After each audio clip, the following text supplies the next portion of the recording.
एकाधिकारशाहीचं सरकार काम करतंय आणि त्यामुळे हे एकाधिकारशाहीचं सरकार घालवण्यासाठी आपल्याला अनिल देसाई यांना निवडून आणावं लागणार असल्याचं आवाहन आदित्य ठाकरे यांनी केलंय।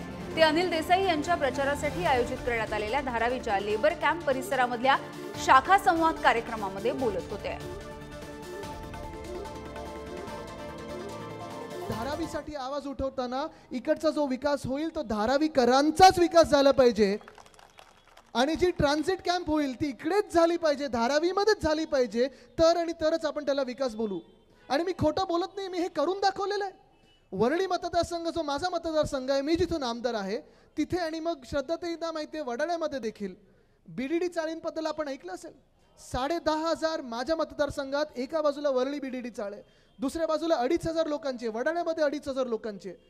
आपलं सरकार असताना आपण ही भूमिका घेतली की जिथे जिथे मैदान आहेत, मोकळी मैदान आहेत, तिथे नवीन इमारती बांधा, तिथे आम्हाला शिफ्ट करा, तिथे घरं द्या, आणि मग जिथे जुन्या बिल्डिंग आहेत, जुन्या इमारती आहेत, तिथे तुम्ही मैदानं करा।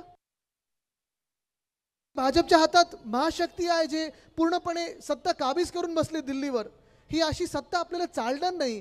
आज जर आपल्याला देश वाचवायचा असेल तर केंद्रात कोणाचंही सरकार आलं तरी ते मिलीजुली सरकार आलं पाहिजे। ते सरकार सगळ्यांचं असलं पाहिजे। आपल्या महाराष्ट्रातून असायला पाहिजे, लडाखमधून असायला पाहिजे, मणिपूरमधून असायला पाहिजे, केरळमधून असायला पाहिजे, तरच सगळे आवाज ऐकले जातील आणि तरच हे सरकार आपल्या देशाचं राहील। नाही तर आजचं जे सरकार आहे ते एका माणसाचं सरकार झालंय, एका व्यक्तीचं सरकार झालंय।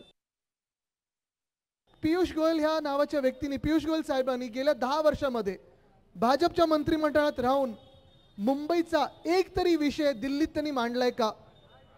मांडलाय कधी रेल्वे स्टेशन सुधारलंय? नावं बदलली पण परिस्थिती तशीच्या तशी ठेवलेली आहे। नावं बदलून काही होत नाही। नाम बता के कुछ होता नहीं, काम बता के चलो। आणि हे काम बता के चलो, तुम्ही जर त्यांना प्रश्न विचारलात की पियुष गोयल साहेब, तुम्ही अर्थमंत्री असताना, तुम्ही रेल्वे मंत्री असताना, मुंबईतून तुम्ही असताना, मुंबईचा एक तरी प्रश्न तुम्ही त्या केंद्र सरकारला विचारलात का किंवा चांगलं काम केलंय का? त्यांच्याकडे उत्तर नाहीये।